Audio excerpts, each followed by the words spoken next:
কাজটাকে ঘৃণা করো, হিংসা করো। কথা বুঝতেছেন?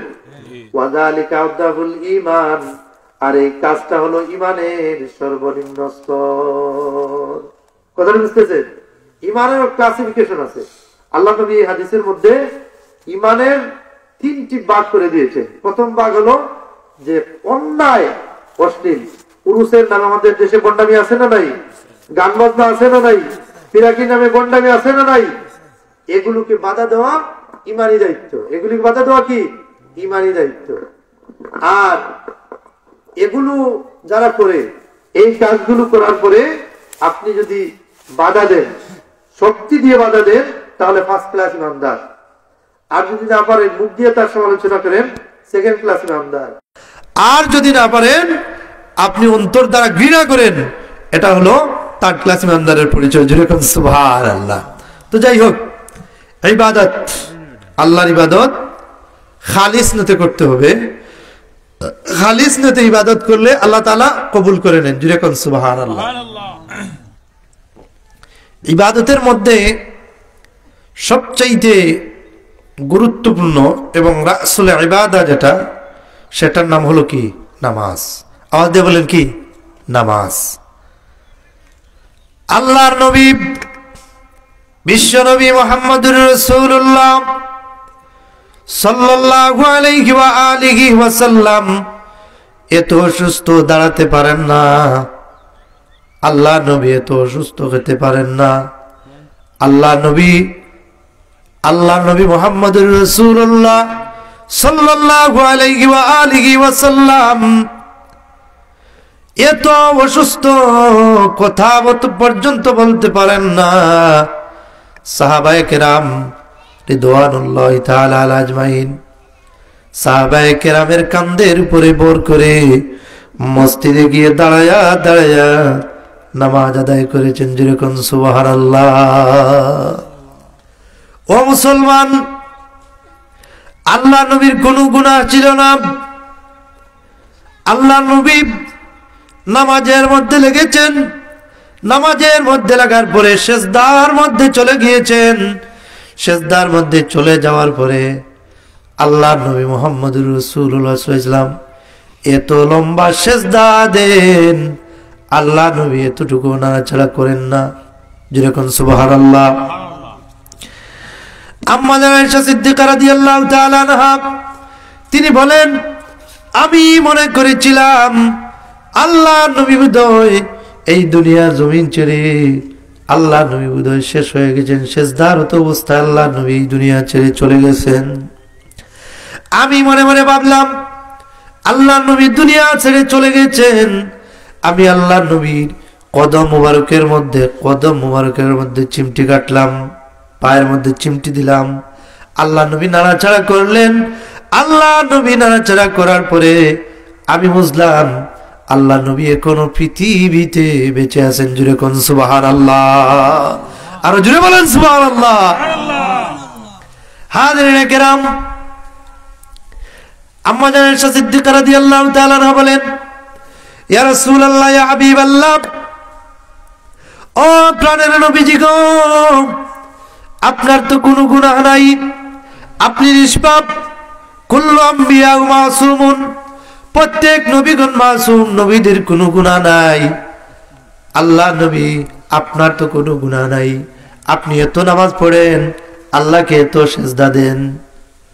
আল্লাহ নবী বলেন, ও আয়েশা, আমি কি আল্লাহর শুকরগুজারি বান্দা হতে চাই না? জুড়ে কোন সুবহানাল্লাহ। বিশ্ব নবী, যার জন্য তাম পৃথিবী আল্লাহ রাব্বুল আলামিন সৃষ্টি করেছেন, যিনি একটা ওয়াক্ত নামাজ ছাড়েন নাই, যেই নবী ইন্তেকালের সময় কলিজার টুকরা নাতির কথা বলেন নাই, সন্তানের কথা বলেন নাই, বিবি বাচ্চা কারু কথা বলেন নাই, সেই নবী ইন্তেকালের সময় বলেছেন, আসসালাত আসসালাত আসসালাত ওয়া মা মালাকাত আইমানুকুম, আমার উম্মতেরা নামাজ নামাজ, তোমরা নামাজ ছেড়ে দিও না। যেরকম না সুবহানাল্লাহ। আর নামাজ হচ্ছে আল্লাহ রাব্বুল আলামিনের শুকরিয়া আদায়ের অন্যতম শ্রেষ্ঠ একটি মাধ্যম, শ্রেষ্ঠ একটু পেন্তা জুড়ে কন্যা সুবহানাল্লাহ। আল্লাহর শুকরিয়া আদায়ের অন্যতম শ্রেষ্ঠ একটি পন্থা হলো নামাজ, জুড়ে কোন সুবহানাল্লাহ। এই নামাজ আদায় করলে আল্লাহর শুকরিয়া আদায় হয়। আল্লাহ রাব্বুল আলামিন বলছেন, লা ইন শাকারতুম লা আযীদান্নাকুম ওয়া লা ইন কাফারতুম ইন্না আযাবি লাশাদীদ। বান্দা যখন নিয়ামত পেল, নিয়ামত পাওয়ার পরে নিয়ামতের শুকরিয়া আদায় করলো, আল্লাহ রাব্বুল আলামিন বান্দাকে আরো নিয়ামত বাড়ায়া দেন, জুড়ে কোন সুবহানাল্লাহ। বান্দা যখন নিয়ামত পেল, নিয়ামত পাওয়ার পরে নিয়ামতের শুকরিয়া আদায় করলো না, ওয়ালা ইন কাফারতুম ইন্না আযাবি লাশাদীদ, আল্লাহ পাক ওই বান্দাকে শাস্তি দানে কঠোর, জুড়ে কোন নাউযুবিল্লাহ। এর কারণে আমাদের নামাজ পড়া দরকার আছে না নাই? আওয়াজ দিয়ে বলেন, দরকার আছে না নাই? আজ থেকে এখানে বসে আমরা যারা বসেছি, যারা ওয়াজ শুনতেছি, আমরা মনে মনে ওয়াদা করব, আল্লাহর কাছে ওয়াদা করব, আমরা যেন 5 ওয়াক্ত নামাজ জামাতের সাথে আদায় করি।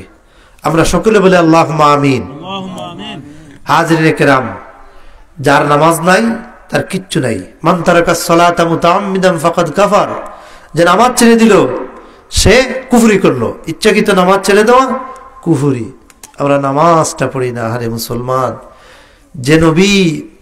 যে নবীর কোনো গুনাহ নাই, যে নবীর জন্য তাম পৃথিবী আল্লাহ তাআলা সৃষ্টি করেছেন, সেই নবীও একটা ওয়াক্ত নামাজ ছাড়েন নাই। আর আপনি কত বড় বাহাদুর হয়েছেন, আপনি নামাজ পড়তেছেন না। কেউ কেউ বলে, ভাই নামাজ তো পড়তেছি না, আমার ইমান ঠিক আছে। আমি বলি, আরে মিয়া, তোমার তো ইমানই নাই, তোমার ইমান ঠিক থাকার কি দরকার? কারণ যার নামাজ নাই তার ইমান নাই। মান তারাকাস সালাতা মুতাআম্মিদান ফাকাদ কাফার, যে ইচ্ছাকৃত নামাজ ছেড়ে দিল সে কুফরি করলো। এর কারণে আপনার সন্তানকে আপনি নামাজি বানান। ওলি আল্লাহ কিভাবে হয়েছেন? দিনের পর দিন নামাজ পড়েছেন, রাতের পরে রাত নামাজ পড়েছেন, গাড়িতে বসে তাসবিহ পড়েছেন। এই যে মুহাদ্দিস হুজুরের ইসালে সোহাব, আমার চাচা আল্লামা সালিক আহমদ সাহেব, আমি ওনার সাথে 3 মাস মাহফিলে গিয়েছি। একটানা 3 মাস ওনার সাথে ছিলাম, 1 বছর। 2015 সালে, আনুমানিক 2015 সালে মাহফিলে গিয়েছি। প্রত্যেকটা মুহূর্তে দেখতাম গাড়িতে বসে তাসবিহ পড়তেছেন, তিলাওয়াত করতেছেন, যেরকম সুবহানাল্লাহ। ইশরাক, চাষ, এগুলো নামাজ ছাড়েন নাই। মসজিদে নামাজ শেষ করার পরে মাগরিবের পরে 6 রাকাত নামাজ পড়তেন। সুবহানাল্লাহ ওয়া বিহামদিহি সুবহানাল্লাহিল আযীম। মাহফিল থেকে আসার পরে অনেক ওয়াজি আছে, দেখবেন নামাজ কোন দিকে যাচ্ছে, ফজরের নামাজ কোনো খেয়াল নাই, কিন্তু মাহফিল থেকে আসার পরেও ফজরের নামাজ মসজিদে আমার দেখা মতো একটা দিন মিস করেন নাই। জুড়ে কোন সুবহানাল্লাহ। ওলি আল্লাহরা ঘুমাতেন কম, ইবাদত করতেন বেশি। এর কারণে মাল্লাহুল মাওলা ফালাহুল কুল, মানুষ আল্লাহর হয়ে গেলে সবকিছু আল্লাহ রাব্বুল আলামিন তার অধীনস্থ করে দেন। জুড়ে কোন সুবহানাল্লাহ। আজকের ওয়াজ, আজকের এই আয়োজন আমাদের সার্থক হবে একটা কথা যদি আমল করে আমরা নেই, নামাজটা পড়বো। আল্লাহ পাক আমাকে দেখছেন, আমি যা করছি আল্লাহ তাআলা রেকর্ড করছেন। কথা বুঝতেছেন? মা ইয়ালফিজু মিন কাউলিন ইল্লা লাদাইহি রাকিবুন আতীদ। আমি যা করছি সব আল্লাহ রাব্বুল আলামিন আমার দেখতেছেন, শুনতেছেন। যেরকম সুবহানাল্লাহ। আল্লাহ যা করছেন সব আল্লাহ রাব্বুল আলামিন রেকর্ড করতেছেন। কথা বুঝতেছেন? সিসি ক্যামেরা লাগানো, সিসি ক্যামেরা। আমরা যা করছি, যেমন আমরা ব্যাংকে গেলে দেখবেন আমরা আমাদের যতগুলা হাঁটতেছি, বসতেছি, কি চুরি করতেছি, সব সিসি ক্যামেরার মধ্যে আছে না নাই? আল্লাহ রাব্বুল আলামিন সিসি ক্যামেরা আমাদের জন্য রেখেছেন। মা ইয়ালফিজু মিন কাউলিন ইল্লা লাদাইহি রাকিবুন আতীদ। জুরে কোন সুবহানাল্লাহ। মানুষ যা করছে সব রেকর্ড হচ্ছে। সামান্যতম ইবাদত আপনি খালিস নিতে করেন, আল্লাহ আপনার এই ইবাদতকে সাথে সাথে কবুল করে নেবেন। অন্তর খুলে ভালো নিয়ত করে যারা এসেছেন, বসেছেন, যারা আসতেছেন, ভালো নিয়ত করি আল্লাহর কিনারে, ওলি আল্লাহর কিনারে এসে বসেন, দেখবেন আল্লাহ খালি হাতে ফিরিয়ে দিবেন না। আল্লাহ রাব্বুল আলামিন বলেছেন, ফামান ইয়ামাল মিসকালা যাররাতিন খায়রান ইয়ারা ওয়া মান ইয়ামাল মিসকালা যাররাতিন শাররান ইয়ারা। কোন মানুষ যদি সামান্যতম ভালো কাজ করে, আল্লাহ রাব্বুল আলামিন কোন সামান্যতম কাজে তার সামনে তুলে ধরবেন, ওয়া মান ইয়ামাল মিসকালা যাররাতিন শাররান ইয়ারা। সামান্যতম খারাপ কাজ করলে আল্লাহ রাব্বুল আলামিন তা তুলে ধরবেন। জুরে কোন নাউজুবিল্লাহ। সামান্যতম ভালো কাজ করলেও আল্লাহ তাআলা তুলে ধরবেন। জুরে কোন সুবহানাল্লাহ। সামান্যতম খারাপ কাজ করলে আল্লাহ তাআলা তুলে ধরবেন। জুরে কোন নাউজুবিল্লাহ। এর কারণে আমরা আল্লাহর ইবাদত করা দরকার আছে না নাই? আছে। হাজিরিনে কিরাম, একটা জিনিস চিন্তা করবেন, কিয়ামতের ময়দানে আমাদের মুখের মধ্যে আল্লাহ রাব্বুল আলামিন মোহর মেরে দিবেন।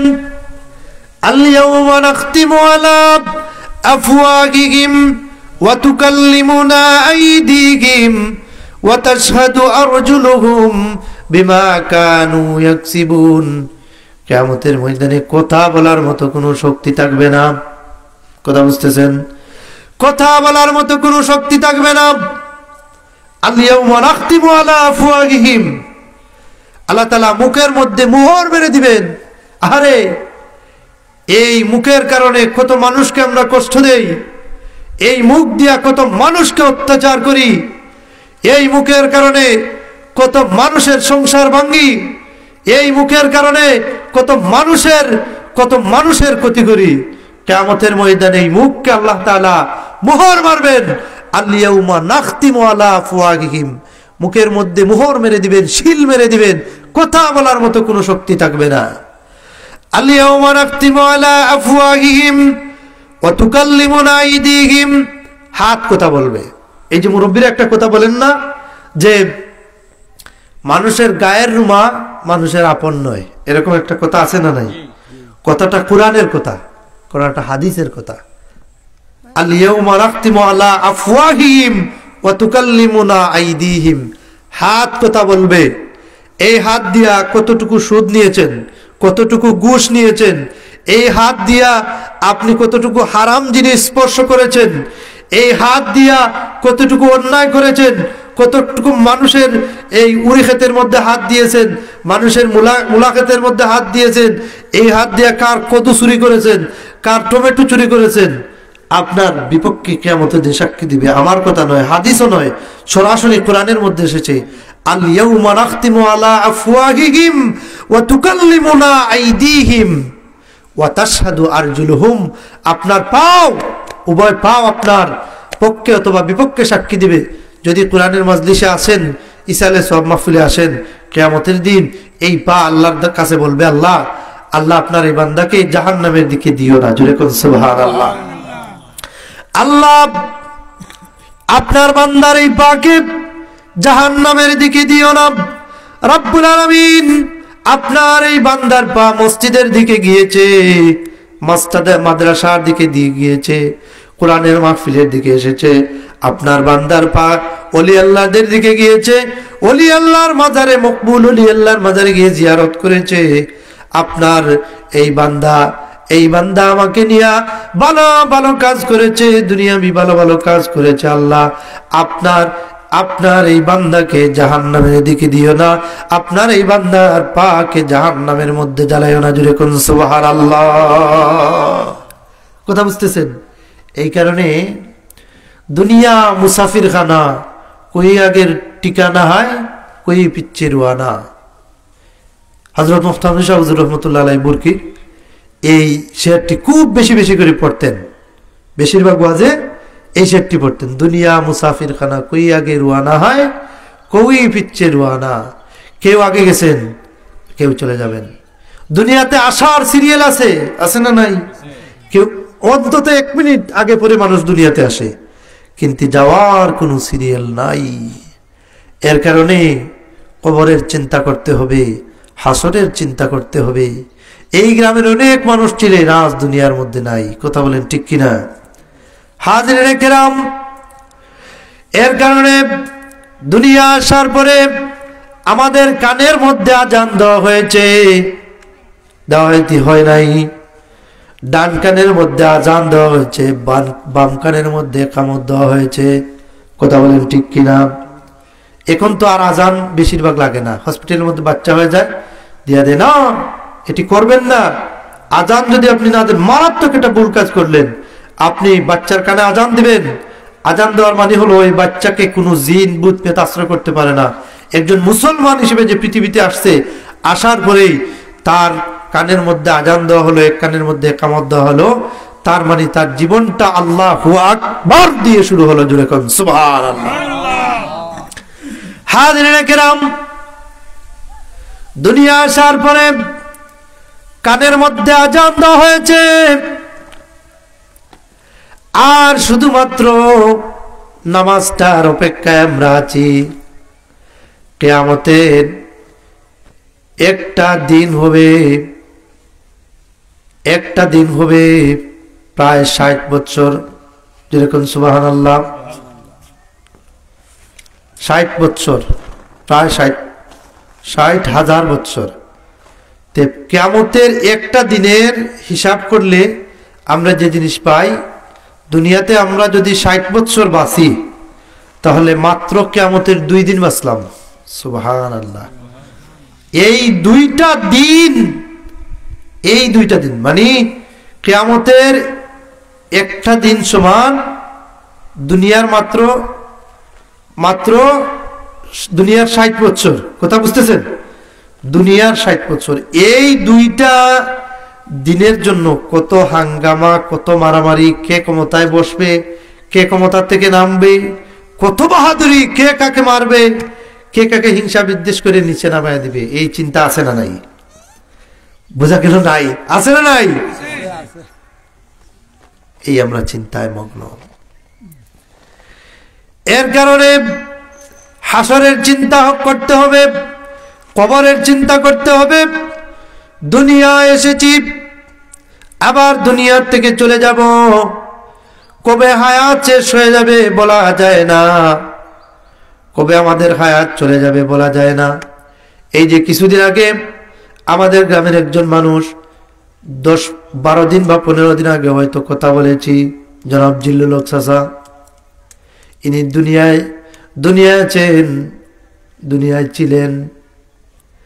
হঠাৎ করে ফজরের নামাজ যখন পড়ব, উঠে দেখি মোবাইলের মধ্যে একজন মানুষ কয়েকটা ফোন দিয়েছেন, দিয়ে বলতেছেন জিল্লুল হক চাচা দুনিয়ার মধ্যে নাই। ইন্না লিল্লাহি ওয়া ইন্না ইলাইহি রাজিউন। বয়স আর কতই হয়ে গেছিল, 50 হবে, দুনিয়ার মধ্যে নাই। এরকম কত মানুষ কম বয়সে এই দুনিয়া থেকে বিদায় হয়ে গেছেন। আমরা এই দুনিয়া থেকে বিদায় হয়ে যাব, যার কারণে দুনিয়ার মধ্যে আমল করতে হবে।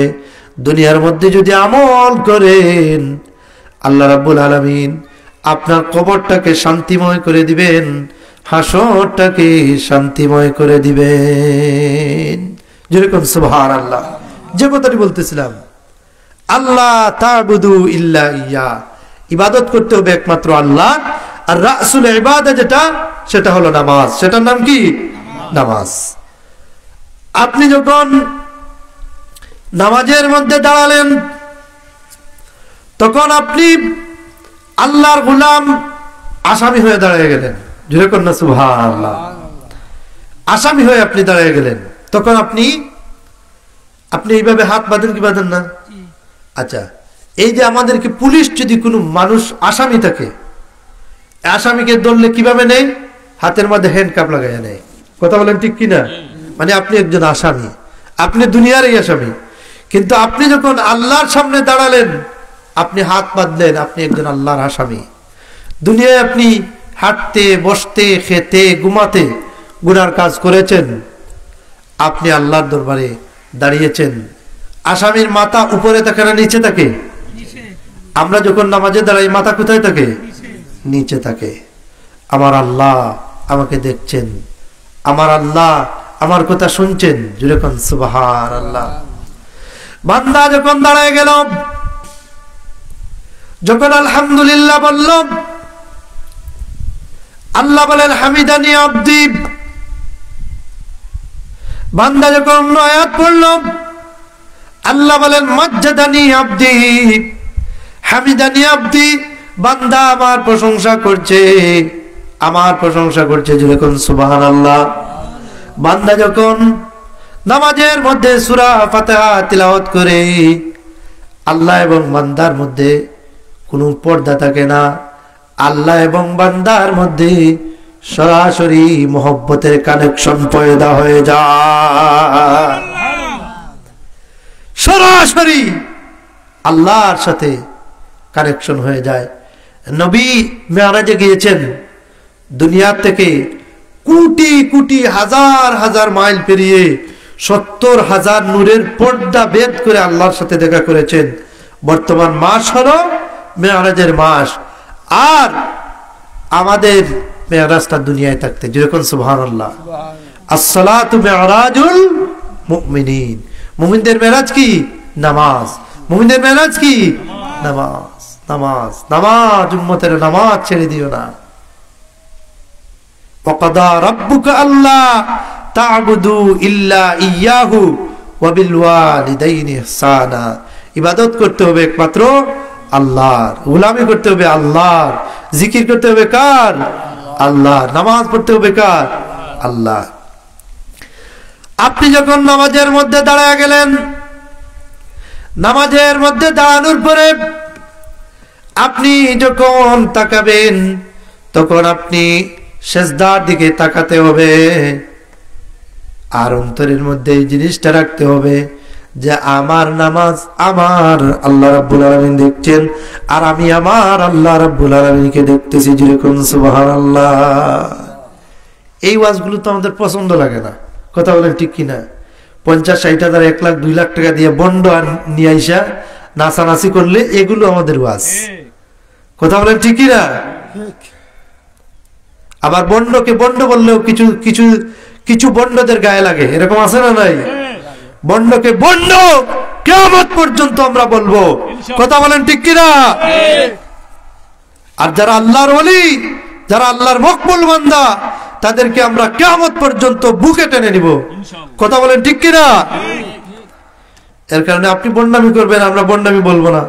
বন্ডামির নামে নাচানাচি, বন্ডামির নামে জিকির, এটা কোথায় পাইছে? যদি কোরআনের প্রকৃত কথা বলে, হাদিসের প্রকৃত কথা বলে, আমরা তাদেরকে মহব্বত করি, অন্তর দ্বারা ভালোবাসি, কিয়ামত পর্যন্ত তাদেরকে আমরা ভালোবেসেই যাব। কিন্তু যারা বন্ডামি করবে, বন্ডদের বিরুদ্ধে কিয়ামত পর্যন্ত আমরা কথা বলেই যাব, এটাও একটা জিহাদ, যেরকম সুবহানাল্লাহ। যাই হোক, তা আপনি যখন নামাজের মধ্যে দাঁড়ায় গেলেন, নামাজের মধ্যে দাঁড়ানোর পরে অন্তরের মধ্যে এটা রাখবেন, আল্লাহ আমাকে দেখছেন, আমি আমার আল্লাহ তাআলাকে দেখতে পাচ্ছি।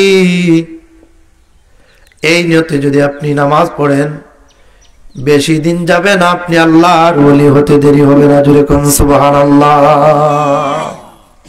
আমরা নামাজটা পড়তেও জানি না, অনেক মানুষ নামাজ পড়ে কিভাবে রাকাত বাঁধবে এই জিনিসটা বুঝে না। যারা এসেছেন শিখেন, ওয়াজটা শিখার জায়গা, ওয়াজটা বুঝার জায়গা। ঘটনা বলেই গেলাম, কোরআনের আয়াত একটা বললাম না, সময় কাটায় চলে গেলাম, এটার নাম ওয়াজ নয়, এটার নাম বন্ডামি। কোরআনের কথা, 2টা কথা যদি আপনারা শিখেন, ওয়াল্লাহি আল্লাহর কসম, এটাই হলো আমাদের সার্থকতা, এটাই হলো ওয়াজের মূল জিনিস। তো নামাজে আমরা দাঁড়াই, আমরা অনেক জানি না, হয়তো শিখি নাই, সেটা বললো, কিন্তু শিখবো, এটা হলো মূল জিনিস। আমরা যখন নামাজের রাকাত বাঁধবো, কিভাবে বাঁধবো? এই যে আমার দিকে তাকান, এই হাতের তালুটা থাকবে পশ্চিম দিকে। যারা জানেন না, পরিষ্কার ফতোয়া স্বামীর মধ্যে এসেছে, বানায়ও বলছি না, হাদিস থেকে বলছি, বা মুখস্থ কোনো কথাও বলছি না। আচ্ছা বলেন, যা কথা বলছি একটা কথা কি কোরআনের বাইরে? না, ইনশাআল্লাহ কেউ বলতে পারবে না। যে জায়গায়, ছোট্ট জায়গা হোক বড় জায়গা হোক, কথা যদি বলি, কোরআন থেকে বলার চেষ্টা করি, এটা আপনাদের দোয়ার বরকত, উস্তাদদের দোয়ায়ের ফসল, কথা বুঝতেছেন তো? যাই হোক, আমরা যখন নামাজে দাঁড়াই, নামাজে দাঁড়ানোর যখন আমরা হাত বাঁধবো, এই হাতটা এই কিবলার দিকে থাকবে, এই আঙ্গুলগুলো কিবলা। এটা পুরুষের নিয়ম, মহিলাদের নামাজের সিস্টেমটা আলাদা। এই হাতটা আমাদের পূর্ব দিকে থাকবে, এই আঙ্গুলটা কানের লতি পর্যন্ত, কথা বুঝতেছেন, এইভাবে থাকবে।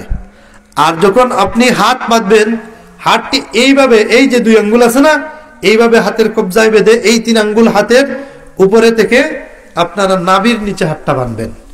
এটা হলো হাত বাঁধার সহি নিয়ম। কিন্তু আমাদের সমাজে এরকম আছে না নাই, কেউ এইভাবে বাঁধে, কেউ কাঞ্চি বানিয়ে রাখে, এরকম আছে না নাই, এরকম আছে না নাই? না, এটা সুন্নতের পরিপন্থী, এটা করা যাবে না। যারা আসছেন শিখতেছেন, এটা আপনাদের জন্য বিরাট একটা সুযোগ। আর যারা আসতেছেন না, আপনার বিরাট বিরাট কিছু জিনিস থেকে আপনারা বঞ্চিত হচ্ছেন। আমার 60 বছর 70 বছর হয়ে গেছে, আমি নামাজ জানি না, এটা আমার জীবনের ব্যর্থতা। খবরে গিয়ে আপনি কি জবাব দিবেন? কথা বুঝতেছেন? প্রথম নম্বর হলো, আপনি যখন নামাজের মধ্যে দাঁড়াবেন, নামাজের নিয়ত করতে হবে। নিয়ত করা হলো ফরজ, তবে আরবি নিয়ত করতেও পারেন, না করলেও পারবেন। মনে মনে আপনি নিয়ত করবেন, অমুক ফরজ নামাজ, ইমাম সাহেব 4 রাকাত ফরজ নামাজ, ইমাম সাহেবের পিছনে আমি দাঁড়ালাম, ইক্তাদাইতু বিহাদাল ইমাম, বা ইমাম সাহেবের পিছনে দাঁড়ালাম, আল্লাহু আকবার বলে আমি হাত বাঁধলাম। হাত বাঁধার পরে দেখেন, এখানে আরেকটা গুরুত্বপূর্ণ মাসালা, বুঝতেছেন? ইমাম সাহেবের পিছনে যদি আপনি দাঁড়ান নামাজের মধ্যে, ইমাম সাহেবের পিছনে যদি আপনি নামাজের মধ্যে দাঁড়ান, অনেকে দেখা যায় দাঁড়ানোর পরে কি করে, এইভাবে হাত আগে বেঁধে রেখে, কথা বুঝতেছেন? এভাবে হাত বাঁধে কি বাঁধে না, ইমাম সাহেবের আগে, ইমাম সাহেব হাত বাঁধার আগে বেঁধে দেয়। এটা সুন্নতের পরিপন্থী। আজ থেকে যারা এই ওয়াজ শুনতেছেন, এই আমলটি করবেন, কথা বুঝতেছেন? এটা সুন্নতের পরিপন্থী। এটা হলো তাকবীরে তাহরিমা। আপনি আগেই তাকবীরে তাহরিমা বেঁধে দিলেন, নামাজ হবে না। ইমাম সাহেবের আগে আরো গুরুত্বপূর্ণ বিষয় শুনেন, ইমাম সাহেবের আগে যদি আপনি আগে আল্লাহু আকবার বলে ফেলেন, আপনার নামাজ ফাসেদ, নামাজ হবে না। আবার নামাজ, ইমাম সাহেবের আগে যদি আপনি রুকুতে চলে যান, আপনার নামাজ ফাসেদ। ইমাম সাহেবের আগে যদি আপনি সিজদায় চলে যান, আপনার নামাজ ফাসেদ। কথা বুঝতেছেন?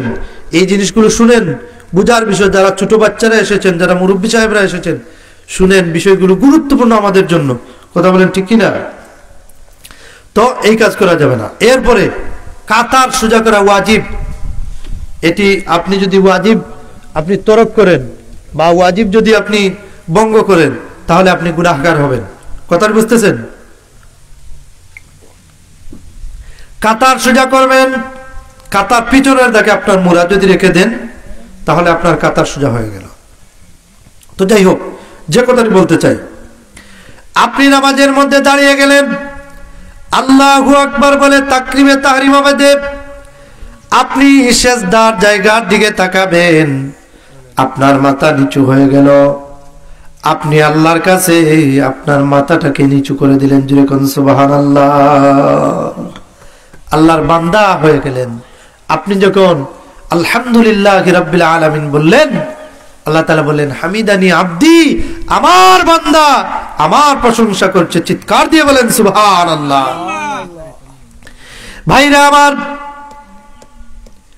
এরপরে আপনি যখন নামাজের মধ্যে দাঁড়ানোর পরে ইমাম সাহেব সূরা ফাতিহা পড়েন, আপনি চুপ থাকবেন।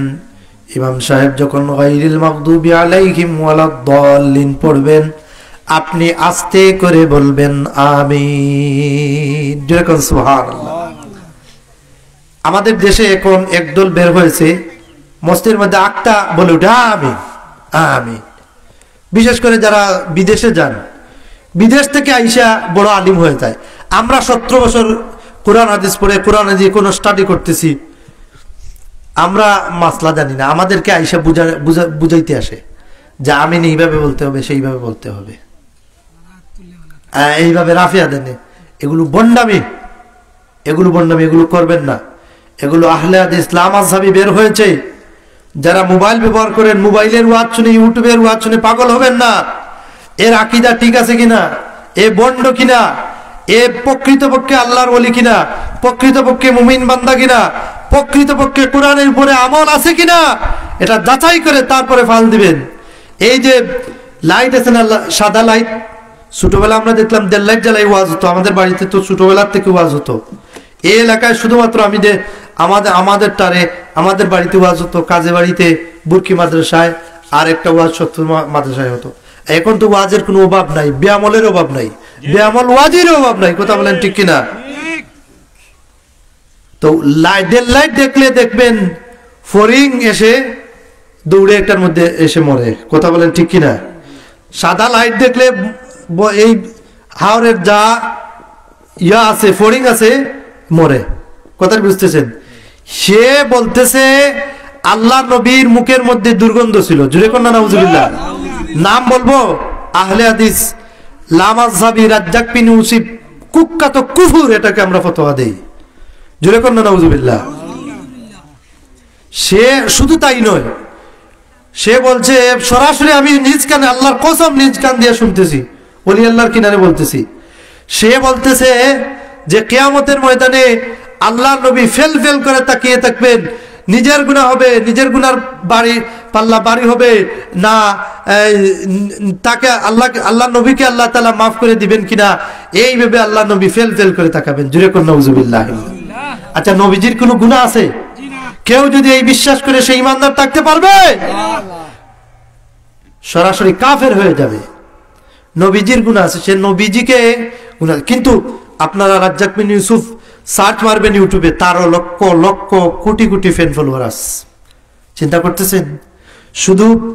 শুধু ইউটিউব দেখে আমি পাগল হয়ে গেলাম, শুধু ইউটিউবে হাজার হাজার মানুষ দেখে আমি পাগল হয়ে গেলাম। এই পাগল হওয়ার মানেটা কি? এর কারণে মুহাদ্দিস হুজুর, এই যার ইসালে সবেন, উনি একটা কথা বলতেন, হাওরের মধ্যে অনেক সময় রাতের বেলা বাতি দেখা যায়। এই বাতি চিনে অনেক মানুষ বিপদগামী হয়। বিপদগামী হওয়ার পরে এরপরে এই হাওরের মধ্যে শয়তান তার সাথে লেগে আপনার জিলাপি ভেবে জিরেলে দেখাওয়ায়। কথা বলেন ঠিক কিনা? এরকম অনেক আছে না নাই? এরকম ঘটে না? হুজুরি ওয়াজ করতেন। এর কারণে হাওরে কিছু কিছু বাতি আছে, যে বাতিগুলো যদিও লাইট দেখা যায়, এটা সঠিক লাইট নয়, এটা হলো পথ ভুলানোর লাইট, পথ হারানোর লাইট। এর কারণে ইউটিউব মোল্লা দেখে আমল করবেন না, ইউটিউব দেখে আপনি আলিমকে যাচাই করবেন না, বিপদগামী হবেন, জাহান্নামী হবেন। কথা বলেন ঠিক কিনা? তো যাই হোক, আমিন আস্তে করে বলবেন। কেন আমিন? আমিন হলো, এটা হলো হাদিস। এটা কি? হাদিস। হাদিস নামাজের মধ্যে আস্তে করে বলতে হয়। যেমন আল্লাহ নবীর উপরে আমরা দুরূদ শরীফ পড়ি, আত্তাহিয়াত পড়ি, আল্লাহ নবীকে সালাতু সালাম নামাজের মধ্যে আছে না নাই? এগুলো আমরা আস্তে করে পড়ি, এগুলো হলো হাদিস। এর কারণে হাদিস আস্তে করে পড়তে হয়। আর আপনার কোরআনের আয়াত যেগুলো আছে এগুলো আমরা জুড়ে পড়তে হয়। এর কারণে আমরা আজ থেকে যারা শুনতেছি, আমরা আমিন আস্তে করে বলবো। বর্তমান সমাজ খুব সমস্যা, এর কারণে এই কথাগুলো অন্তরে জ্বালা নিয়ে বলতেছি, বুঝতেছেন? অন্তরে জ্বালা নিয়ে এই কথাগুলি বলতেছি। এগুলো আমল করার চেষ্টা করবেন। যে কথার মধ্যে ছিলাম, ইমাম সাহেব ওয়ালাদ-দাল্লিন বললেন, আপনি আমিন বলবেন। এরপরে আপনি ইমাম সাহেব সূরা বলবেন, আপনি কোনো সূরা পড়বেন না। অনেক মানুষ পাশের মধ্যে বসে বসে ইমাম সাহেব পড়তেছেন, সে এরকম করে কি করে না? এ তো জানে না। ইমাম আবু হানিফা রাহমাতুল্লাহ আলাইহির মতে এটা করা হলো মাকরুহ। কথা বুঝতেছেন? ইমাম সাহেবের সাথে আপনি তিলাওয়াত করবেন। আপনি একটা দায়িত্ব, ইমামের উপরে আপনি ইক্তিদা করে ফেলছেন, শেষ। আপনি ইমাম সাহেবের পিছনে নিয়ত করে দাঁড়িয়ে গেছেন।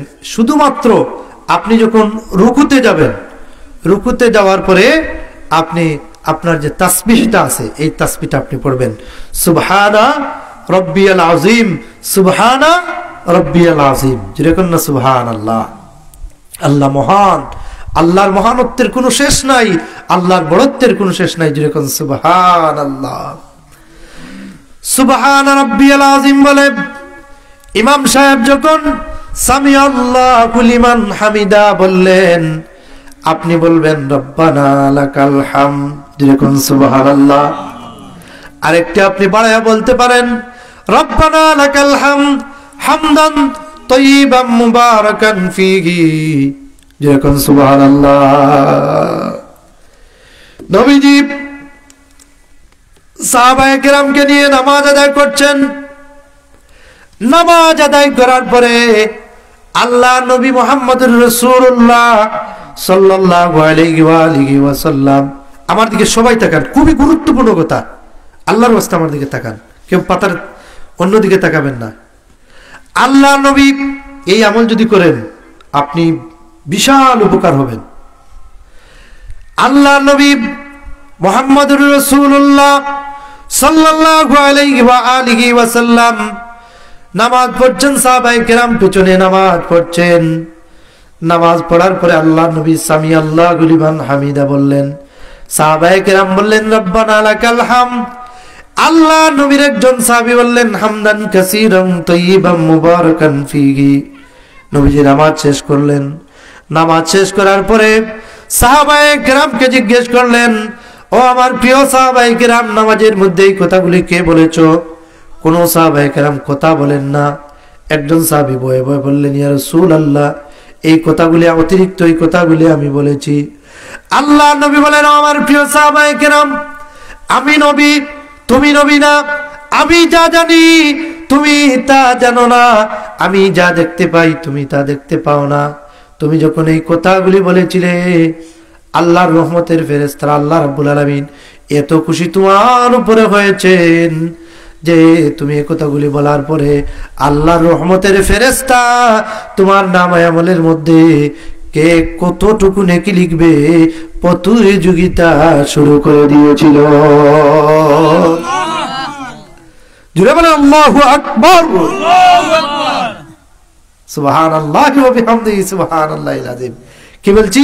হামদান কাসীরান তাইয়িবান মুবারাকান ফীহি, সামি আল্লাহু লিমান হামিদা, রব্বানা লাকাল হামদ। আমার সাথে বলেন রব্বানা হামদান কাসীরান তাইয়িবান মুবারাকান ফীহি। আল্লাহ তাআলা আমল করার তৌফিক দান। আমরা সকলে বলি আমিন। হাজিরিনে কেরাম, এরপরে আপনি যখন রুকুতে চলে গেলেন, রুকুতে চলে যাওয়ার পরে আপনার পিঠটা সোজা থাকবে, মাথাটা থাকবে পিঠ বরাবর। কথা বুঝতেছেন? অনেকে একবারে রুকুতে যাওয়ার পরে কল্লাকে একবারে মাটির দিকে, এই যে মাঝে মধ্যে মুরুগ বা পাখি দেখছেন না, একবারে মাথাটা একবার ঢুকে দেয়, এরকম না। আপনার মাথা এবং পিঠ সোজা থাকবে। কথা বুঝতেছেন? মাসলাগুলো আমাদের জানা দরকার আছে না নাই? এর পরের যে মাসলা আমরা মারাত্মক ভুল করি এবং এই ভুলের কারণে আমাদের নামাজ আদায় হয় না। শুনবেন? রাজি আছেন? রাজি আছেন?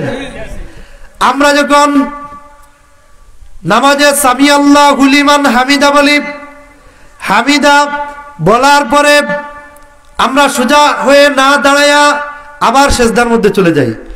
এরকম পাবলিক আমাদের সমাজে আছে না নাই? হ্যাঁ, আছে না নাই? সামি আল্লাহু লিমান হামিদা বলে আপনি আপনার পিঠটাকে সোজা করতে হবে। আপনি যে সোজা, শুধু সোজা নয়, সোজা করে কিছুক্ষণ কিছু সময় স্থির হয়ে তারপরে আপনাকে সেজদার মধ্যে যেতে হবে। আর না হয় আপনার রুকু আদায় হলো না। আল্লাহ নবী বলেছেন আপনার রুকু যদি আদায় না হয়, তিরমিজি শরীফের হাদিস, আপনার রুকু যদি আদায় না হয় আপনার নামাজ আদায় হলো না। জোরে কোন নাউজুবিল্লাহ। কথা বুঝতেছেন? এরপরে আরেকটা গুরুত্বপূর্ণ মাসালা জেনে রাখবেন। আমরা যখন নামাজের মধ্যে দাঁড়াই, নামাজের মধ্যে দাঁড়ানোর পরে আমাদের খেয়াল থাকে এই মসজিদের গড়ির দিকে, খেয়াল থাকে আপনার মসজিদের দেয়ালে কি লেখা আছে। এরপরে নামাজে আমাদের খেয়াল থাকে বিভিন্ন দিকে, আছে না নাই? এটা কিন্তু মারাত্মক খারাপ একটা বিষয়, জানেন না তো আপনারা? এই লক্ষণটা ভালো নয়, এদিক সেদিক তাকানো। আল্লাহ নবী মুহাম্মদুর রাসূলুল্লাহ সাল্লাল্লাহু আলাইহি ওয়াসাল্লাম যখন নামাজ পড়াতেন, নামাজের ইমামতি করতেন, নামাজের ইমামতি করার সময় সাহাবায়ে কেরাম পিছনে নামাজ পড়তেন। আর সাহাবায়ে কেরাম মনোযোগ সহকারে নামাজ পড়তেন, সেজদার দিকে তাকাতেন, সেজদার জায়গার দিকে তাকাতেন। যেই অবস্থায় নামাজ পড়ার কথা আল্লাহ নবী যেভাবে শিখাইয়া দিচ্ছেন সেভাবে নামাজ পড়তেন। কিন্তু কিছু মুনাফিক যারা নামাজের মধ্যে এদিক সেদিক তাকাতো, তৎকালীন সময়ে মহিলারাও জামাতের সাথে নামাজ আদায় করা জায়েজ ছিল, বৈধ ছিল। আল্লাহ নবীর জামানায় মহিলারা নামাজ পড়তেন, আর এই মুনাফিক গুলো মহিলাদের দিকে এইভাবে তাকাতো, নামাজও পড়তো মহিলাদের দিকে তাকাতো। আল্লাহ নবী নামাজ শেষ করার পরে বললেন, আমি নবী, তোমরা নবী না, আমি যা দেখতে পাই তোমরা তা দেখতে পাও না। তোমরা নামাজে কে কি করো, আমি সামনে যেভাবে দেখতে পাই পিছনে এইভাবে দেখতে পাই। জুড়ে কোন সুবহানাল্লাহ। কথা বুঝতেছেন? তাইলে এই হাদিস থেকে কি বোঝা গেল, যারা এদিক সেদিক নামাজের মধ্যে তাকান, যদি ভুলের মধ্যে তাকেন, না জেনে তাকান, আজ থেকে এই জিনিসটা সোজা করে নেবেন, আপনার নামাজটা সহি হয়ে যাবে। আর না হয় আপনার নামাজটা হাদিসের ভাষ্য মতে মুনাফিকের মতো আপনার নামাজ আদায় হলো। জুরে কোন নাউজুবিল্লাহ। হাদিসে পাকের মধ্যে এসেছে, আল মুনাফিকু কাত্তাই আল মাসজিদু আল মুনাফিকু ফিল মাসজিদে কাসসামাকে ফিলমা ওয়াল মুনাফিকু কাত্তাইরে ফিল কাফাস। এবার তোমাদের ভুল হয়েছে, হয়তো আমার মাথার মধ্যে আসতেছে না, তবে হাদিসের অর্থটা হলো, এই হাদিসের অর্থটা হলো এরকম, মুমিন যখন মসজিদের ভিতরে প্রবেশ করে, মুমিন যখন মসজিদে প্রবেশ করে, মাছ যেভাবে পানির মধ্যে শান্তি পায়, মুমিনের অন্তরের মধ্যে এইভাবে শান্তি পায়। আচ্ছা, আমি মুমিন না মুনাফিক? আমি মুমিন না মুনাফিক এটা দুনিয়ার কেউ বলা লাগবে না। আজ থেকে 1400 বছর আগে আল্লাহর নবী এই মেডিসিন শিখায় দিয়ে গেছেন। সুবহানাল্লাহ বলতে ইচ্ছে করে না? রাসূলুল্লাহর এই হাদিস থেকে কি বোঝা গেল, যে মুমিন মসজিদে ঢুকলে মনের মধ্যে, বা আমি মসজিদের ভিতরে ঢুকলে, মসজিদে বসতে যদি মনের মধ্যে শান্তি মিলে, আরাম মিলে, বুঝতে হবে আমি একজন আল্লাহর মুমিন বান্দা। কিন্তু এটা তো আমি প্রকাশ করব না, মনে মনে এটা আল্লাহ নবীর হাদিসের ভাষ্য অনুযায়ী একটা নিদর্শন। কথা ঠিক আছে না? আর মুনাফিক যখন মসজিদের ভিতরে প্রবেশ করেন, আল্লাহর নবী বলেছেন, একটা পাখিকে খাঁচার মধ্যে বন্দী করলে, একটা পাখিকে খাঁচার মধ্যে বন্দী করলে যেভাবে চটপট চটপট করে বের হয়ে যাওয়ার জন্য চেষ্টা করে, এইভাবে মুনাফিক মসজিদের ভিতরে প্রবেশ করলে তার অন্তরের মধ্যে চটপটি অশান্তি শুরু হয়ে যায়। কেমনি মসজিদ থেকে বের হয়ে যাবে? জুরে কোন নাউজুবিল্লাহ। কথা বুঝতেছেন? এর কারণে মসজিদে গেলে এই হাদিস থেকে আমরা আজ থেকে আমল করব। মসজিদে গেলে আমরা শান্তির সাথে বসবো, আদবের সাথে বসবো, আর শান্তি মনে নামাজ আদায় করব। আবু হুরায়রা রাদিয়াল্লাহু তাআলা থেকে হাদিসটি বর্ণিত, আল্লাহর নবী একদিন মসজিদে নববীর মধ্যে বসা আছেন। এমত অবস্থায় একজন সাহাবী মসজিদের ভিতরে আগমন করেছেন। আগমন করে আল্লাহর নবীকে সালাম জানালেন, আসসালামু আলাইকা ইয়া রাসূলুল্লাহ। আল্লাহর নবী সালামের জবাব দিলেন, ওয়া আলাইকুমুস সালাম। নবীজির এই সাহাবী নামাজ আদায় করলেন। নামাজ আদায় করার পরে আল্লাহর নবীর এই সাহাবী মসজিদ থেকে বের হয়ে যাবেন, মসজিদ থেকে বের হয়ে যাবেন, সালাম দিলেন, ওয়া আলাইকুমুস সালাম। আল্লাহ নবী বললেন, ও আমার প্রিয় সাহাবী, তোমার নামাজ হয়ে যায়, তুমি আবার নামাজ আদায় করো। আবার আল্লাহ নবী নামাজ আদায় করলেন। নামাজ আদায় করার পরে আল্লাহ নবীর এই সাহাবীকে বললেন, ও আমার প্রিয় সাহাবী, আবার তোমার নামাজ আদায় হয় নাই, তুমি আবার নামাজ আদায় করো। তৃতীয়বার নামাজ আদায় করলেন। আদায় করার পরে আবার আল্লাহ নবী বললেন, ও আমার প্রিয় সাহাবী, তোমার নামাজ আদায় হয় নাই।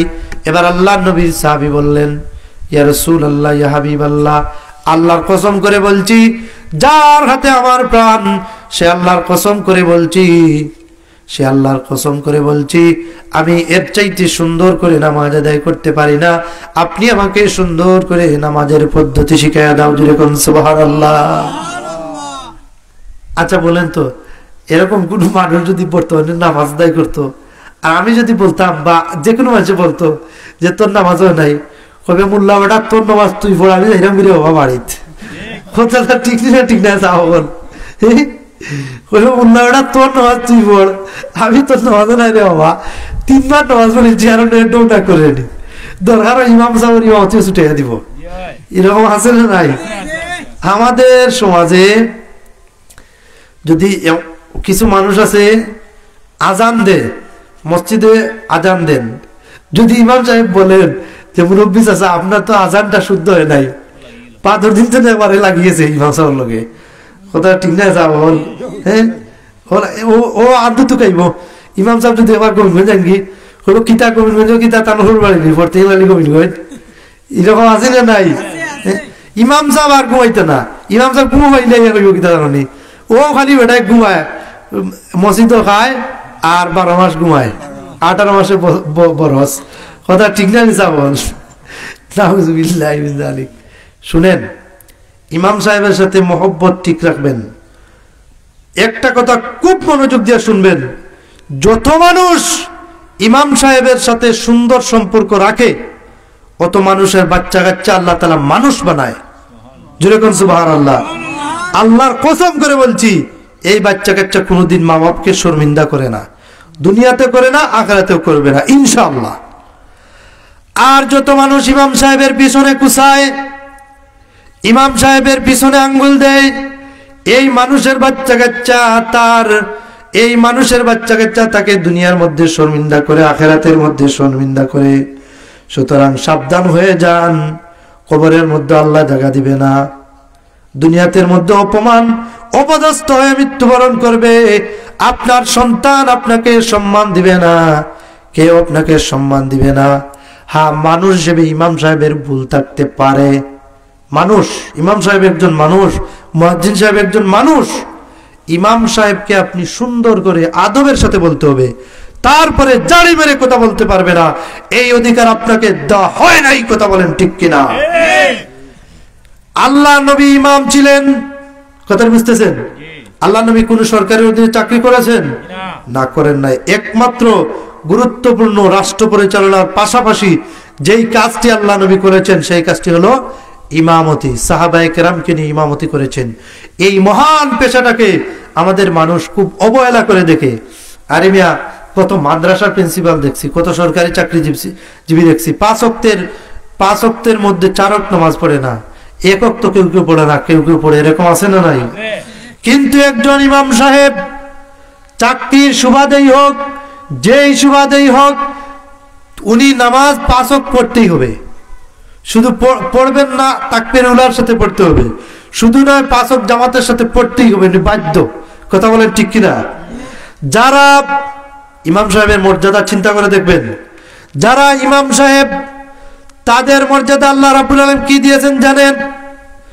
যারা 5 ওয়াক্ত নামাজ পড়ে, তাকবীরে উলার সাথে নামাজ পড়ে তো ইমাম সাহেব ইস্তেগফার করেন। যারা ইস্তেগফার পড়ে, 5 ওয়াক্ত নামাজ পড়ে, এই মানুষগুলোকে আল্লাহ রাব্বুল আলামিন মুস্তাজাবুদ দাওয়াত হিসেবে কবুল করে নেন। জুড়ে কোন সুবহানাল্লাহ। কি বলছি? মুস্তাজাবুদ দাওয়াত। মুস্তাজাবুদ দাওয়াত আমাদের এই সম্পর্কে জানা দরকার আছে না নাই? হ্যাঁ, দরকার আছে। মুস্তাজাবুদ দাওয়াত হলেন ইনি, যার দোয়া সরাসরি আল্লাহ তাআলা কবুল করে নেন। জুড়ে কোন সুবহানাল্লাহ। তো ইমাম সাহেবের দোয়া এই ক্ষেত্রে সরাসরি কবুল। যদি ইমাম সাহেব মুস্তাজাবুদ দাওয়াত হন, তবে আমাদের অন্তরের বিশ্বাস ইমাম সাহেব সব সময় তাওবা ইস্তিগফার করেন, কোরআন তেলাওয়াত করেন। অনেক ইমাম সাহেব আছেন দালালুল খায়রাত পড়েন, হিজবুল বাহার পড়েন, অনেক ইমাম সাহেব বুখারী শরীফের আমল করেন। সুতরাং ইমাম সাহেবকেও মুস্তাজাবুদ দাওয়াত ধরা যায়। আমরা বলি সুবহানাল্লাহ। সুতরাং উনাদের দোয়া কবুল। উনাদের অন্তর যদি আপনার উপরে খারাপ হয়ে যায়, উনার অন্তর যদি আপনার উপরে খারাপ হয়ে যায়, উনাকে আপনি কষ্ট দেন, জ্বলে পড়ে সরকার হয়ে যাবেন। এর কারণে জীবনে এই কাজটা করবেন না, মহব্বত রাখবেন। হ্যাঁ, মারাত্মক কোনো যদি দোষ হয়, কমিটি বসেন, গণ্যমান্য মুরব্বী বসে সসম্মানে উনাকে আপনি বিদায় দিতে পারেন।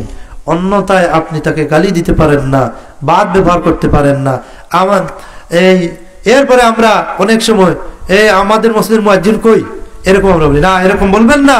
আপনি বলেন মুয়াজ্জিন সাহেব কোথায়, ইমাম সাহেব কোথায়, এরকম বলবেন। কথাটা বুঝতেছেন তো? যাই হোক, যে আলোচনায় ছিলাম, আল্লাহর নবী ওই সাহাবীকে বললেন তোমার নামাজ আদায় হয় নাই। নবীজিকে বললেন ও প্রাণের নবীজি গো, আমাকে নামাজ শিখাইয়া দাও। আল্লাহর নবী বললেন তুমি যখন নামাজের মধ্যে দাঁড়াবা, সোজা হয়ে দাঁড়াবা, সূরা কেরাত পড়বা, তোমার কোরআন শরীফের যে কোনো অংশ থেকে প্রথমে লম্বা একটু সূরা পড়বা, পরে বাড়তি সূরা পড়বা, তারপরে আপনার নামাজ যেইভাবে আছে এইভাবে শেষ করবা। তুমি যখন রুকুতে যাবা, রুকুতে যাওয়ার পরে সুবহান রাব্বিয়াল আযীম পড়বা, সুবহান রাব্বিয়াল আযীম পড়ে সোজা হয়ে দাঁড়াবা, তারপরে সিজদার মধ্যে যাবে। এইভাবে আল্লাহ নবী নামাজ শিক্ষা দিয়েছেন। এই জন্য আল্লাহ নবী বলছেন সল্লু কামা রাআইতুমুনি, নামাজ পড়ো সেইভাবে যেইভাবে আমাকে নামাজ পড়তে দেখো। আর রাসূলুল্লাহর দেখানো মতো নামাজ পড়লে দুনিয়া এবং আখিরাত সুন্দর করে দিবেন কে? আরো জোরে বলেন কে? এর কারণে সুন্দর করে আমাদের নামাজ আদায় করতে হবে। আমি যে আয়াতটি তেলাওয়াত করেছিলাম আপনাদের মনে আছে? ওয়াকাদা রাব্বুকা আল্লা তা'বুদু ইল্লা ইয়া। এই ইল্লা ইয়া এই আয়াতের আলোচনা করতেছি এখন পর্যন্ত, অনেক লম্বা আলোচনা। আমি ক্ষুদ্র জ্ঞানের মানুষ, নাচনি কোনো কিছু, একবারে মূর্খ মানুষ আমি।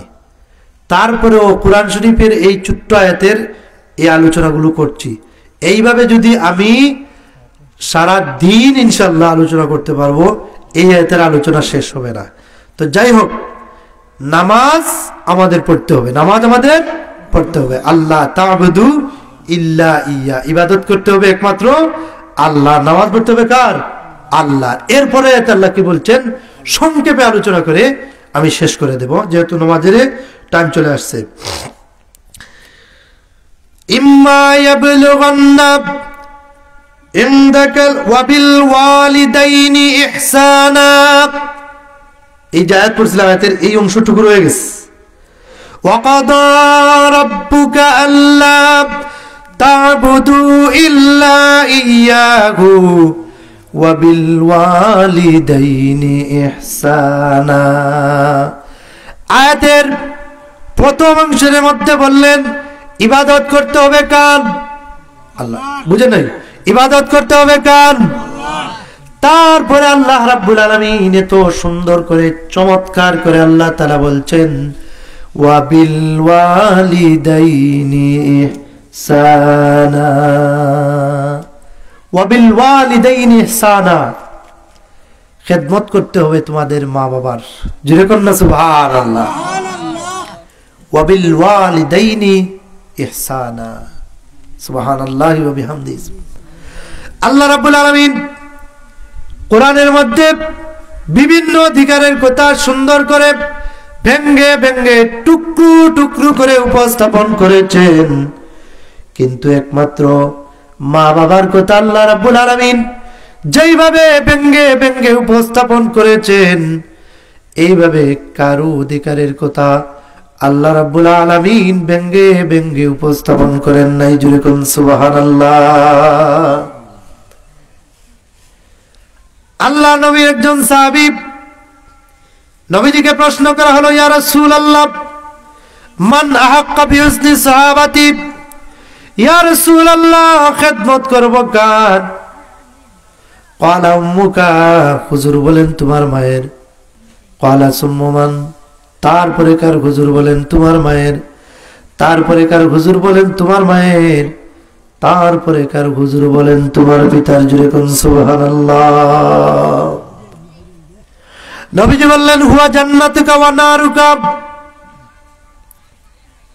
ও আমার প্রিয় সাহাবায়ে কেরাম, ও দুনিয়াবাসীরা শোনো রে, তোমাদের পিতামাতা তোমাদের জান্নাত, তোমাদের পিতামাতা তোমাদের জন্য জাহান্নাম। জোরে কোন সুবহানাল্লাহ।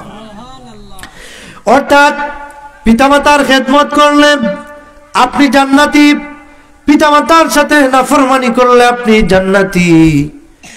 এমন কুলাঙ্গার সন্তান এই জমিনের মধ্যে আছে, সন্তান তাকে সুন্দর বিছানায়, মা তাকে পুবের ঘরে, এরকম আছে না নাই? এমন কুলাঙ্গার সন্তান মায়ের সাথে খারাপ আচরণ করে, আছে না নাই?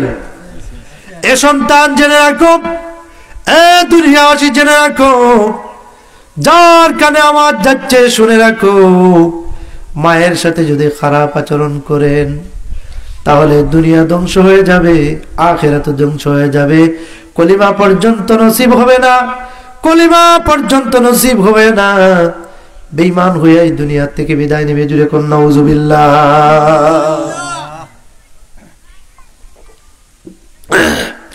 এরকম এর কারণে মায়ের খেদমত করা আমাদের দরকার, আছে না নাই? বড় আস্তে করে বললেন, আছে না নাই? মাকে বলে আমরা ঘরের বেটি, হ্যাঁ আছে না নাই? হ্যাঁ, বাবাকে কি বলে? আমরা ঘরের বেটা, হ্যাঁ বেটা ডাকে, হ্যাঁ নাউজুবিল্লাহ মিন যালিক। ও মুসলমান, এগুলো আমাদের এই যে বিষয়গুলো, এগুলো আলোচনা করা আমাদের দরকার, আছে না নাই? হ্যাঁ, এগুলোতেই তো আমাদের শিকার বিষয় রে ভাই। ঘটনা বললাম, ৭৪ সালের ঘটনা বললাম, আর আমল করতে পারলাম না, এই ওয়াজের কোন দরকার আছে? তো যাই হোক, মাকে বলে কি আমরা ঘরের বেটি, বাবাকে বলে আমরা ঘরের বেটা, এরকম আছে না নাই? অথচ শাশুড়িকে কি বলে জানেন? আম্মা জান, আব্বা জান। আরে ফুয়াক সারানো ভাইয়া আর কি একবারে অবস্থা নাই, এরকম আছে না নাই? ও মুসলমান, মুসলমান কলিমা নসিব হবে না। মা যদি মুশরিক হয়ে যান, মুশরিকা হয়ে যান, বাবাও যদি মুশরিকা হয়ে যান, আপনার মা বাবাকে কথা বলার অধিকার ইসলাম দেয় নাই, কোরআন দেয় নাই। কথা বলেন ঠিক কিনা? ইসলাম আপনাকে এটা দেয় নাই, আপনি বলতে পারবেন না। মা পাগল হয়ে গেলে সন্তান বাঁধার কোনো ক্ষমতা নাই, ইসলাম এটা দেয় নাই। নবীজির একজন সাহাবী, অনেক লম্বা ঘটনা, সংক্ষেপে বলতেছি, নামাজের সময় হয়ে যাচ্ছে। নবীজির একজন সাহাবী হযরত আবু হুরায়রা রাদিয়াল্লাহু তাআলা আনহু, আল্লাহর নবীর প্রখ্যাত সাহাবী, উনি সবচাইতে বেশি হাদিস বর্ণনা করেছেন। যখন সুবহানাল্লাহ, সবচাইতে বেশি হাদিস বর্ণনাকারীর নাম কি? ইমাম আবু হুরায়রা, হযরত আবু হুরায়রা রাদিয়াল্লাহু তাআলা আনহু। তিনি কিন্তু এত মেধাবী ছিলেন না, এত মেধাবী ছিলেন না। তিনি আল্লাহ নবীর দরবারে এসে বললেন, ইয়া রাসূলুল্লাহ, যা শুনি যা পড়ি ভুলে যাই, ইয়া রাসূলুল্লাহ একটু দোয়া দিয়ে দেন, আল্লাহ তাআলা যেন অন্তরটা খুলে দেন, অন্তর। ইয়া রাসূলুল্লাহ আপনি একটু দোয়া করেন। যেরকম সুবহানাল্লাহ। আল্লাহ নবী হযরত আবু হুরায়রা রাদিয়াল্লাহু তাআলা আনহুকে মুখের মধ্যে হা করে একটা ফু দিলেন। যেরকম সুবহানাল্লাহ। সেই থেকে আবু হুরায়রা যা শুনেন, একবার শুনলে দ্বিতীয়বার আর জীবনে কোনো কিছু বলেন নাই। যেরকম সুবহানাল্লাহ। এই যে আবু হুরায়রা, এই নামটা উনার নয়, উনার অন্য একটা নাম। আবু হুরায়রা উনার উপাধি। উনি আল্লাহর নবীর দরবারে উনার জামার অস্তিনে করে, চাদরের মধ্যে করে একটা বিড়াল নিয়ে যেতেন। আরবি হিররুন শব্দের অর্থ হলো বিড়াল। হিররুন শব্দ তো কি? বিড়াল বা বিলাই। তো আল্লাহর নবী মোহব্বত করে হযরতে আবু হুরায়রা ডাক দিলেন, ইয়া আবা হুরায়রা, হে বিড়াল চানার পিতা। সেই থেকে উনার নাম লেগে গেছে আবু হুরায়রা। যেরকম সুবহানাল্লাহ। আল্লাহ নবী কৌতুক করতেন, আল্লাহ নবীও খুশি করতেন, আনন্দ করতেন, তবে এটা বৈধ। একদিন আল্লাহ নবী একজন কালো মহিলাকে বললেন, ও মহিলা, তুমি তো জান্নাতে যাবে না। মহিলাটি তো এমন কান্না শুরু করছে, এরা একবারে মাটিতে পড়ে একবারে কান্নাকাটি শুরু করছে। ওনার মনের মধ্যে চিন্তা, হারে এত ইবাদত করি, আল্লাহ নবীর উপরে ঈমান আনলাম, আমি জান্নাতে যাব না, এটা কোন ধরনের কথা? আল্লাহ নবী মহিলাকে ডাক দিয়া বলেন, গো মহিলা, চিন্তার কোনো কারণ নাই, তুমি জান্নাতে যাবে, তবে কালো অবস্থায় যাবে না, তুমি সুন্দর অবস্থায় রূপবতী অবস্থায় জান্নাতে যাবে। জোরে কোন সুবহানাল্লাহ। হাজিরে কেরাম, তো আবু হুরায়রা সবচাইতে বেশি হাদিস বর্ণনা করেছেন। আবু হুরায়রা রাদিয়াল্লাহু তাআলা আনহু একদিন আল্লাহর নবীর দরবার থেকে যেতে একটু দেরি হয়ে গেল। আবু হুরায়রা রাদিয়াল্লাহু তাআলা আনহু একটু দেরি হয়ে গেল। আবু হুরায়রা রাদিয়াল্লাহু তাআলা আনহু বাড়িতে গেলেন। আবু হুরায়রার মা ছিলেন মুশরিকা, তখনও তিনি ইসলাম গ্রহণ করেন নাই, ইসলামের সুশীতল ছায়ার নিচে আশ্রয় গ্রহণ করেন নাই। আল্লাহ নবীর উপরে হযরতে আবু হুরায়রার মা তো কোনো ঈমান আনেন নাই। হযরতে আবু হুরায়রা রাদিয়াল্লাহু তাআলা আনহু দরজার মধ্যে আস্তে করে নক করলেন। আবু হুরায়রার মা বললেন, কে? আবু হুরায়রা বললেন, মা আমি তোমার আবু হুরায়রা। আবু হুরায়রার মা রেগে মেগে দরজা খুললেন। দরজা খুললে বললেন, এত রাত্র কোথায় ছিলে? বললেন, ওগো আমার মা, আমি ছিলাম যে কদম চুমতে পারলে দুনিয়ার থেকে জান্নাতের সার্টিফিকেট নিয়ে দেওয়া যায়, যে কদম চুমতে পারলে দুনিয়ায় ধন্য হওয়া যায়, সেই দরবারে নববীর কদম মোবারকে ছিলাম। যেরকম সুবহানাল্লাহ। হযরতে আবু হুরায়রার মা ছিলেন মুশরিকা। আবু হুরায়রাকে এমন মার শুরু করলেন, আবু হুরায়রা কাঁদতে শুরু করলেন। আর আবু হুরায়রা বললেন, মা আমাকে মারতে মারতে শেষ করে দাও। ঘর ছাড়তে পারি, সম্পদ ছাড়তে পারি, সবকিছু ছাড়তে পারি, বাপ দাদা যাচ্ছে সব ছাড়তে পারি, কিন্তু আল্লাহ নবীর কদমটাকে একটা মুহূর্তের জন্য ছাড়তে পারবো না। পরের দিন সকাল আল্লাহ নবী রাসূল পাক সাল্লাল্লাহু আলাইহি ওয়াসাল্লামের সাহাবায়ে কেরাম নিয়ে আলোচনা করছেন। এই অবস্থায় আবু হুরায়রা রাদিয়াল্লাহু তাআলা আনহু আল্লাহ নবীর দরবারে আসলেন। এসে বললেন, ইয়া রাসূলুল্লাহ, ইয়া হাবিবাল্লাহ, আমার একটা আবদার আপনার কাছে। একবারে নরম সুরে আদবের সাথে বলছেন। আবু হুরায়রা শান্ত সাহাবী, দৌড় দেয় না। আবু হুরায়রা আল্লাহ নবীর দরবারে এসেছে। আল্লাহ নবীর দরবারে এসে বললেন, ইয়া রাসূলুল্লাহ, ইয়া হাবিবাল্লাহ, প্রাণের নবীজি গো, গত রাত্রে আপনার দরবারে ছিলাম। আপনার দরবার থেকে যেতে আমার একটু গভীর রাত হয়ে গেছে। মা আমাকে মেরেছে। কথা বুঝতেছেন? খুব খেয়াল দিয়ে শুনবেন। মা আমাকে মেরেছে। ইয়া রাসূলুল্লাহ, ইয়া হাবিবাল্লাহ, আপনার নাম মুবারক শোনার পরে মা তেলে বেগুনে জ্বলে উঠেছে। আচ্ছা শুনেন, মনে করেন আমাকে যদি কেউ গালি দেয় আর একজন এসে বলি, মিয়া তোমাকে তো গালি দিয়েছে, আমি আরো 10টা গালি তাকে দেব। কথা বলেন ঠিক কিনা? কিন্তু আল্লাহ নবীর কাছে এসে বলতেছে, দেখেন নবী যে আমাদের আদর্শ, লাকাদ কানা লাকুম ফি রাসূলিল্লাহি উসওয়াতুন হাসানাহ। জোরে কোন সুবহানাল্লাহ। আবু হুরায়রা বলছেন, মা আপনাকে গালি দিয়েছে। আল্লাহ নবী বললেন, এখানে আমার ইন্টারফেয়ার করার কিছু নেই, এখানে আমার হস্তক্ষেপ করার কিছু নেই। ইয়া রাসূলুল্লাহ, ইয়া হাবিবাল্লাহ, আপনার দরবারে এই কারণে এসেছি, আপনি আমার মায়ের জন্য দোয়া করেন, আল্লাহ রাব্বুল আলামিন যেন আমার মাকে ইসলামের সুশীতল ছায়ার নিচে যেন আশ্রয় দিয়া দেন। ভাইরা আমার, আল্লাহ নবী হাত তুলে দোয়া করে, আল্লাহুম্মা ইদুম্মা আবি হুরায়রা, আল্লাহ রাব্বুল আলামিন আমার আবু হুরায়রার মাকে আপনার দিন ইসলামটাকে কবুল করায় নাও। আমার আবু হুরায়রার মাকে ইসলামের সুশীতল ছায়ার নিচে আশ্রয় দিয়ে দাও। রাব্বুল আলামিন আপনি আমার দোয়াকে কবুল করে নাও। আবু হুরায়রা রাসূলুল্লাহর দরবার থেকে বের হয়ে দৌড় শুরু করে দিলেন।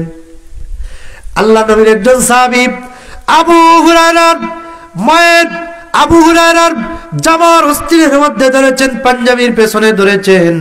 সাহাবায়ে কেরাম জানেন আবু হুরায়রা দৌড় দেয় না। আবু হুরায়রা শান্ত মানুষ, আজকে কিসের জন্য দৌড়াচ্ছে?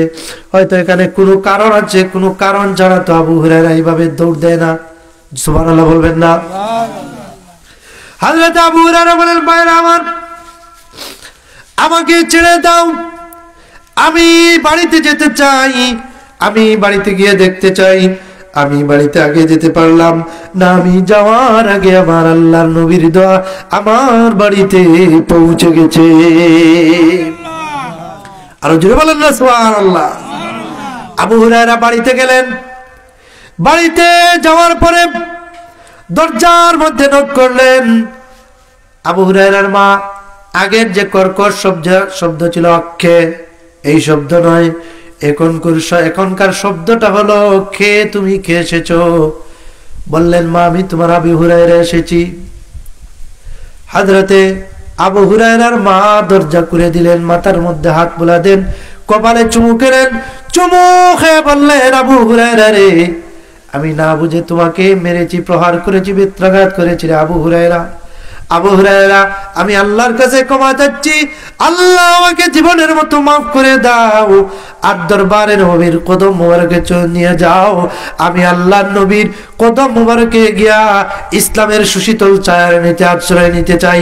আমি ইমানের কলিমা পড়তে চাই, লা ইলাহা ইল্লাল্লাহু মুহাম্মাদুর রাসূলুল্লাহ সাল্লাল্লাহু আলাইহি ওয়া আলিহি ওয়া সাল্লাম। লা ইলাহা লা ইলাহা লা ইলাহা। হায়রে নামাজ রোজা চাইর না, মা বাবার খেদমত ভুইল না। হায়রে নামাজ রোজা চাইর না, মা বাবার খেদমত ভুইল না। জান্নাতবাসী হইতে চাইলে, জান্নাতবাসী চাইলে মন ভরে কর সাধনা। লা ইল্লাল্লাহ লা ইলাহা লা ইলাহা ইল্লাল্লাহু মুহাম্মাদুর রাসূলুল্লাহ সাল্লাল্লাহু আলাইহি ওয়া আলিহি ওয়া সাল্লাম। ভাইরা আমার, অনেক লম্বা আলোচনা, প্রায় 11টা আলোচনা শুরু করেছিলাম, একটা 6 মিনিট হয়ে গেছে। আমি আলোচনা দীর্ঘই করব না, শেষ করে দেব আয়াতের অনুবাদটা করে। আল্লাহ রাব্বুল আলামিন বলছেন, ওয়াবিল ওয়ালিদাইনি ইহসানা, পিতামাতার সাথে সুন্দর আচরণ